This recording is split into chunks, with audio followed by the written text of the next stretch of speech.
After a Versa Climber, I do my cardio. I like to do about 25 to 45 minutes cardio, and then I go into the gym. I have a selection of different things in the gym. I use the Bosu ball, which is right behind me. I use free weights. I use machine weights. I use tubing. I do a lot of stretching lately because I'm playing a little bit more golf. So it really does vary up because I do like to change it up a little bit because it can get very boring. I work out on my own. I don't work out with a trainer anymore. I don't work out with a workout partner. So you have to motivate yourself. I think that's probably the best thing you can do because you actually get the job done.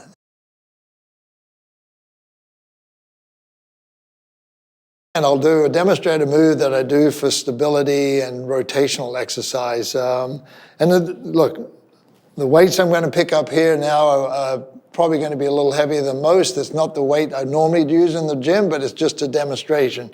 But what it is about golf is you've got to be stable. You've got to have a great foundation, great width with your stance. But most importantly is your rotation. So when you pick up weights like this, you can demonstrate here. You go one back here like this and come back down. Then you go one back here like this and then come back down. And that motion there is really good for your shoulders, for your scapulars, for your back. So you're creating that motion, rotating around your spine, creating that motion, rotating around your spine. So that's a really good one for everybody to use. And you can do it in the office and standing around at home, standing at the kitchen. You can do that anytime you want.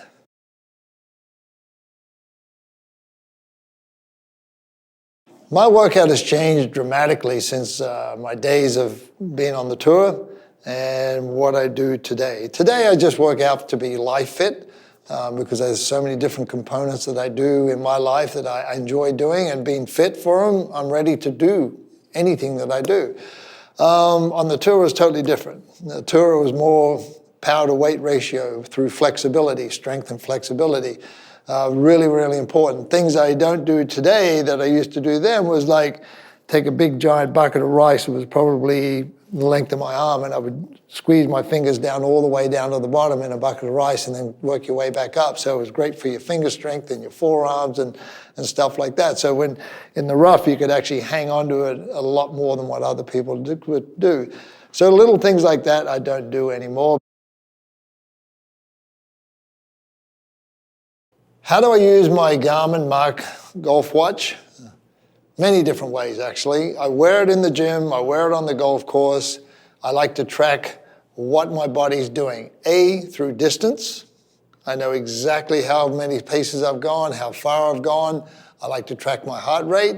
I like to see how quickly I can get it back down to a certain level. If I'm totally stressed out, I like to get my heart rate up high as I possibly can for a period of time. No, I don't do sustained high heart rate, but I get it up around about 184, 185, something like that.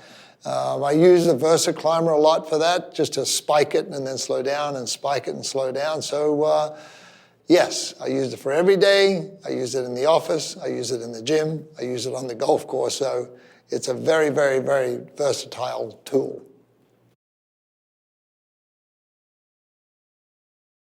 Oh, well, I'm an indoor guy. I have a full gym in my house. I'm very, very lucky in that regard. So I really do that. I do a lot of walking, whether it's on my ranch in Colorado or whether it's on the beach here. Do a lot of walking. I sometimes walk over 18, 20,000 paces in a day. So that's a lot. That's not even on a golf course. So if you can get out there and walk a lot, it's very, very good for you. I do that on a regular basis. If I'm not on an elliptical, or if I'm not on a treadmill, or if I'm not on a Versa Climber, I'm outside walking in the elements. Injury prevention is really, really important. You got to work out within your limitations. There's some workout programs that I see people do, that you cringe at, quite honestly. I do everything that I know my body can do. And once I hit a certain ceiling, I'll just keep inching my way up, put another plate on there, put another half a plate on there. a little bit more, to push yourself, because once your body reaches the level, you got to go to the next level to some degree, but you got to know what your limitations are. Keeping your body flexible is very, very important. If you don't marry up your strength with your flexibility, I think you get into trouble over a long period of time. Look, just standing here in a static position, you can actually do yourself a lot of favors by relaxing parts of your body, but also keeping yourself very, very linear. Don't try and favor one side of the body or the other. You got to be very much in a neutral position with a golf swing, and you should always be trying to be neutral with whatever you're doing in your stretching routine, working out routine, whatever it is in life. So just try and do as much as you can, quite honestly. I mean, a stretch with your hips, or a stretch with your hip flexors, a stretch with your glutes and your quads, really, really important. So when you start to get out there, you've already ahead of the game, and it probably takes you only 4 or 5 or 10 golf shots to really loosen up, instead of 15 to 20 or 30 or 40 or 50, or maybe you got to stay there all day and hit balls. But stretching is good for you.